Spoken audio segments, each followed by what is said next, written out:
Hello guys, welcome to Tech Tricks tutorial. In today's video, I will show you how to withdraw money on Tradingview.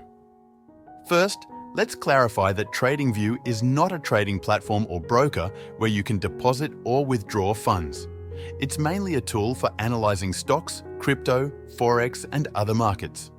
You can track prices, view charts, and explore investment opportunities, but it doesn't handle financial transactions directly. If you've used Tradingview to view charts and want to invest or withdraw funds, you'll need to do this through a brokerage account. Tradingview supports connections to some brokers, which means you can view your trading account on Tradingview.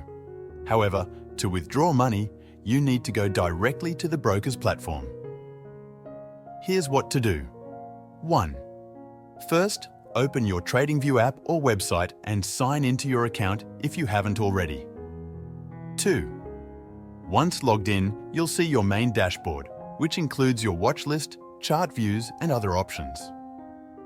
3. To proceed with investing or withdrawing, remember that you'll need a brokerage account. Check which brokerages are connected to Tradingview or choose one of your choice if you don't have one yet. 4.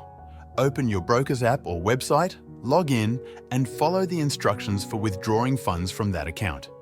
Tradingview is excellent for market analysis, but for transactions, always use your broker's platform. Thanks for watching this tutorial. If you found this video helpful, please like and subscribe to our channel for more tech tips and tutorials.